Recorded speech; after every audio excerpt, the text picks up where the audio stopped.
Hey there guys, this is Brady, and this is an EU4 guide to give you a short crash course of how to play the game.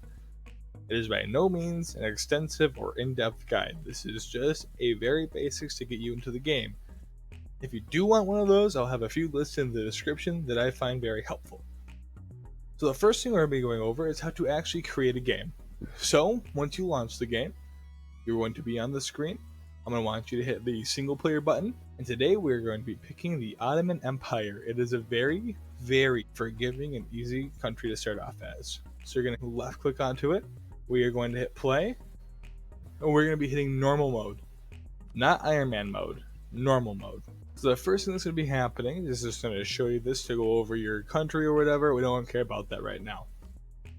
The first thing I'm going to show you is how to actually move around the screen. You can use your scroll wheel to zoom in and zoom out, and then hold down your middle mouse button to go around the screen. Very simple. Zoom in, zoom out, and hold the middle mouse button down and go around the screen. Next, we'll be going over the map types. Q is going to be your geographic map.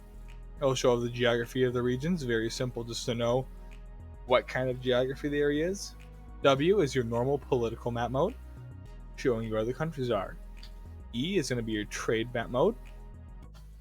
R is going to be your political map mode of alliances, guarantees, warnings, etc. T is going to be the religious map mode. Next, we're going to be going over Monarch Points. This right here is one of the most important concepts of the game. Administrative power, diplomatic power, and military power.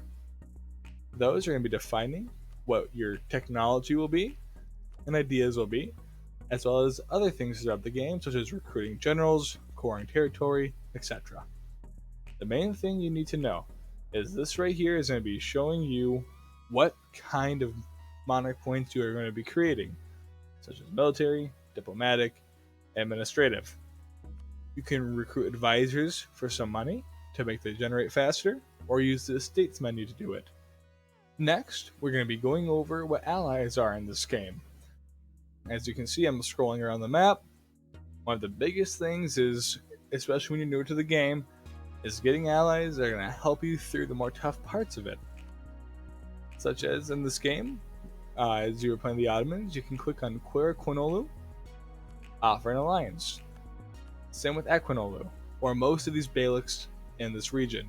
And if they won't accept it, such as some country as Serbia, they don't want it because they don't like us. So to fix that, we can hit the improve relation button that is going to be under relations, and you can go from there. Now the way we're going to be interacting with these countries is just right clicking on them. Very simple. Next is going to be our economy slider. So as you can see, to get to this tab, you just click the little crest in the top left of the menu, the economy slider. Now this may seem like a lot at first, however it just gives you a very, very brief synopsis of your country. How much money you're spending on advisors, state maintenance, interest, forts. The main thing we want to focus on is army maintenance and fleet maintenance. Now, when your armies aren't in use, I want you to click this slider and turn it down. Same with the fleet maintenance. If you aren't using your armies, especially in the beginning, it is so much easier to make money with them off. I also want you to click on the crest, go to this military one. In the bottom left, it's going to be mothball all forts. I want you to do that as well. Now next, we're going to be showing you how to use your soldiers. All you have to do is left click and drag over them, and you'll be able to go over this interface. Now, the biggest thing is we want to change this no leader icon. There are two different ways to recruit leaders. We can either use our ruler or our heir, or we can also recruit a general.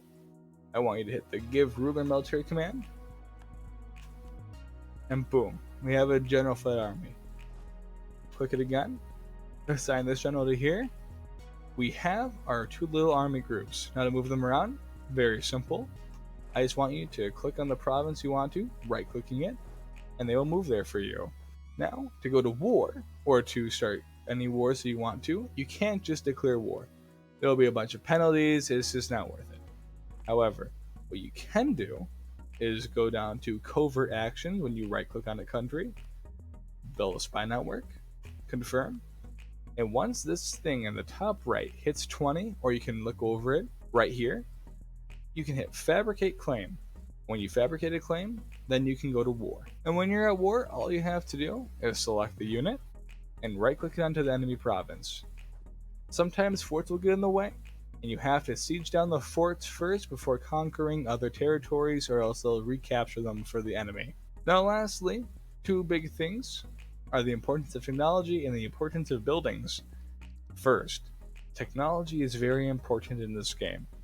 Administrative technology and diplomatic technology, they're going to let you build new buildings, they're going to let you create new territories, improve your territories, make governing your empire a lot easier. The most important technology, especially when you're starting out in this game, is to focus on keeping your military technology up to date. As you can see, everyone starts out at level 3 technology. You always want to be on par or above, no matter the cost. If you fall behind in military technology, wars will be very, very hard and unfun. Now, buildings, to access that, you want to go to the top left, right next to your crest, and hit Production Interface. Here, we can create soldiers, such as cavalry and infantry, and this is where you're going to be creating your soldiers. We can recruit mercenaries here as well. At the moment, we don't have the money for it. However, once you do, if you need soldiers in a quick pinch, you can just click on one of these and left click over here and it'll instantly spawn a mercenary company for you. Same with naval units. You just click and click. Click and click. Now buildings, you can't make any at the beginning besides a fort. However, these will always be giving you different modifiers for each province, such as tax, production, trade value, etc. Now the very last thing we want to be taking note of is the key right next to your one key, the tilde key or the pound key depending on where you're from. This key will let you use cheats in the game. If you don't like using cheats, that is 100% fine. However, it does make learning the game a little bit easier if you have something to fall back on, such as using /mil and maxes out your mill power. Cash maxes out the amount of money you can have. Dip gives you diplomatic power, and admin gives you admin power.